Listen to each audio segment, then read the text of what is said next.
example here. So many of us have seen, if you've been in risk adjustment for any amount of time, you've seen slides similar to this. We took that and we tweaked it slightly for the purpose of today's discussion. So, you know, the first example is you coded nothing. It generates $7,000 a year. In the second example, you've got some data submitted via EDPS. So your diabetes without complication got a risk score of 0.181, vascular disease without complication 0.324. So the payment now went from $7,000 to $12,500. But after looking at the chart, a certified coder has been able to actually identify data that was missed, and you got it through on RAPS. So now instead of a 0.181 for diabetes, you've got 608. Because now this time you've actually coded the complication. And the vascular disease with complications versus without. The CHF has been picked up, and now because of this, the CHF, you now have a disease interaction. So the payment now jumped to $27,000 a year versus the $7,000. And I can personally tell you, just this morning, I met with a coder, and we were going through data in an electronic medical record, and we had an encounter that had a single diagnosis code. And when we were done, we found 4 more that were risk adjustable. So as an industry, we need to sort of bring this, shine a big spotlight and bring this to the forefront to make sure that everything is being picked up. Because remember, services are being performed, somebody's bearing a cost for this care, but we want to make sure you get reimbursed appropriately.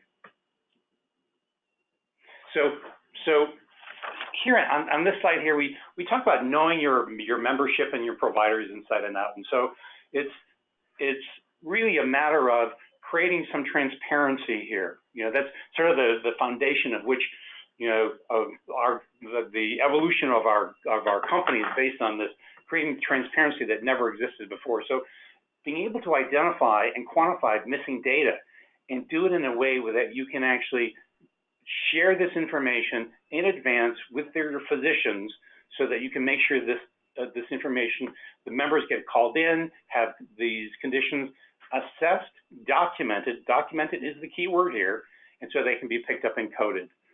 Looking at benchmarks. You want to make sure that, you know, is everybody in line with their peers? Sometimes just identifying items at this level, looking at the PCP RAF scores, you can identify breaks in data, and addressing those breaks and getting those things fixed can oftentimes close a bunch of gaps and trigger more HCCs. So that's a really important thing to focus on. The next one is reconciling RAPS and EDPS. I've already talked about this, but it is really, really important for the industry to understand why is there a delta, and there's going to be, because when people create a RAPS file, we were all left to our own devices. So as Pam mentioned, to the extent that they're in line with each other, you're fine. To the extent that they're different, it's going to have a revenue impact. So, and the last thing just to touch on quickly is the need for including prescription information as your suspect identifier. You know, we here at SCIO, we've done this, we've gone through a couple iterations of this, and as we get better and better at perfecting the logic, this is a tremendous place to identify missing information.